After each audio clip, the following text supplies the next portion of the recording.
Hey everyone, I'm Dr. Matt Panetti. You're watching the Monday Mindset, and today we're talking about why pain management is the worst thing for you. And there's two reasons I say that. The first reason is simply from the connotation of the words, pain management. It gives you the idea that you're going to simply palliate the symptoms. You're not fixing anything, you're managing it.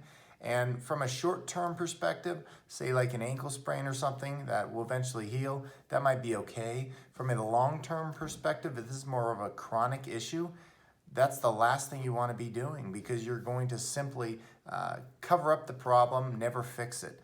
Second reason I say pain management is a terrible thing is because the idea of managing your pain. Pain is such a great motivator. It gets you out of the position that you've been in and motivates you to improve and get rid of the problem.